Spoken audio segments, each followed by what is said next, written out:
Baik, teman-teman, di sini saya akan memaparkan beberapa materi yang telah saya pelajari, yaitu yang pertama, hakikat pembelajaran bahasa Indonesia, yang kedua, prinsip pengembangan konsep bahasa Indonesia, yang ketiga, ruang lingkup pembelajaran bahasa Indonesia, yang keempat, strategi dan metode pembelajaran, yang kelima, tantangan pengembangan konsep bahasa Indonesia, dan yang terakhir atau yang keenam yaitu upaya pengembangan lebih lanjut.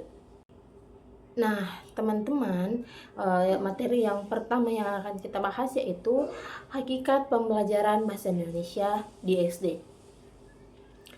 Pembelajaran bahasa Indonesia di SD bukan hanya mengajarkan anak-anak mengenal huruf dan membaca, tetapi juga menanamkan kemampuan berbahasa sebagai alat komunikasi, pengembangan diri, dan pembentukan karakter. Secara umum, pembelajaran bahasa Indonesia meliputi yang pertama mendengarkan, yang kedua berbicara, ketiga membaca, dan yang terakhir menulis. Di tingkat SD, keempat keterampilan tersebut mulai dikenalkan secara sederhana dan kontekstual. Nah, teman-teman, materi yang kedua yaitu prinsip pengembangan konsep bahasa Indonesia. Pengembangan konsep bahasa Indonesia di SD didasarkan pada beberapa prinsip.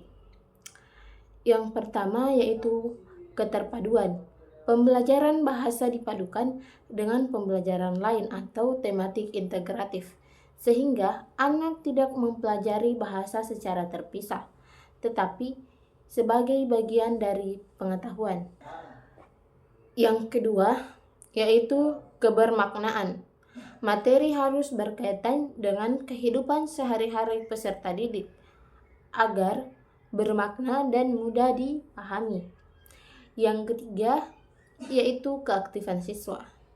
Siswa menjadi subjek aktif dalam pembelajaran, misalnya seperti berdiskusi, menceritakan pengalaman, membaca cerita, menulis pesan sederhana, dan lain sebagainya. Yang keempat, yaitu kontekstual. Penggunaan bahasa selalu dikaitkan dengan konteks lingkungan dan dunia nyata. Yang kelima, bertahap dan berkelanjutan. Materi dan metode disesuaikan dengan perkembangan usia anak secara bertahap dari kelas rendah hingga ke kelas tinggi. Nah, teman-teman, materi yang ketiga yaitu ruang lingkup pembelajaran bahasa Indonesia di SD. Nah, secara garis besar, ruang lingkup yang mencakup yang pertama yaitu mendengarkan, misalnya mendengarkan cerita, dongeng, berita sederhana, dan menyebutkan kembali isi cerita.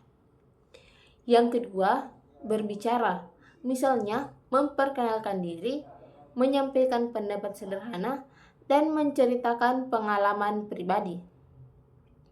Yang ketiga, membaca, misalnya membaca kata, kalimat, paragraf, dan membaca teks sederhana, serta membaca puisi pendek. Yang keempat, menulis, misalnya menulis huruf, kata, dan kalimat. Yang kelima atau sekaligus yang terakhir yaitu apresiasi sastra, misalnya mengenal cerita rakyat, fabel, dan puisi anak-anak. Nah, teman-teman, materi yang keempat yaitu metode dan strategi pembelajaran. Yang pertama, pendekatan komunikatif.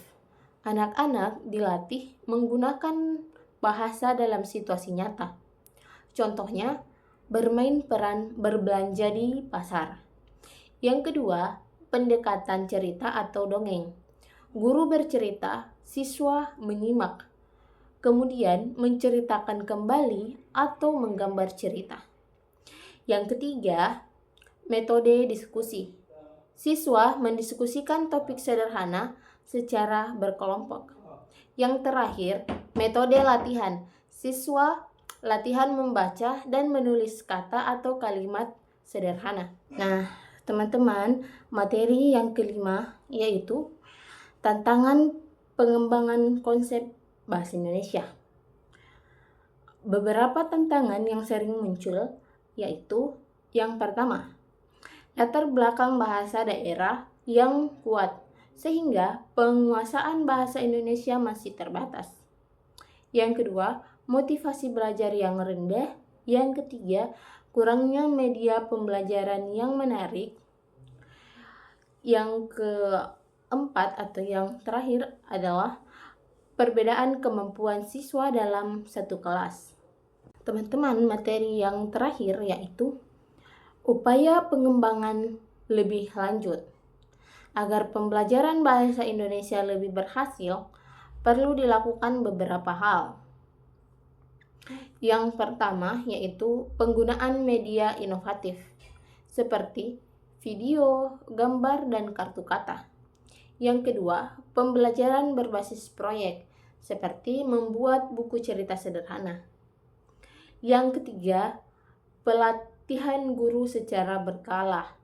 Yang keempat atau yang terakhir yaitu kolaborasi dengan orang tua untuk membiasakan anak membaca di rumah.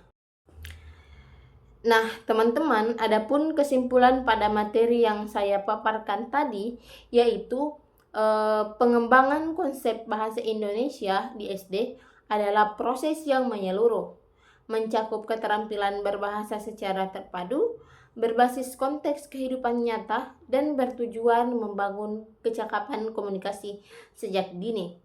Guru memegang kunci dalam menciptakan suasana belajar yang menyenangkan, interaktif, dan bermakna.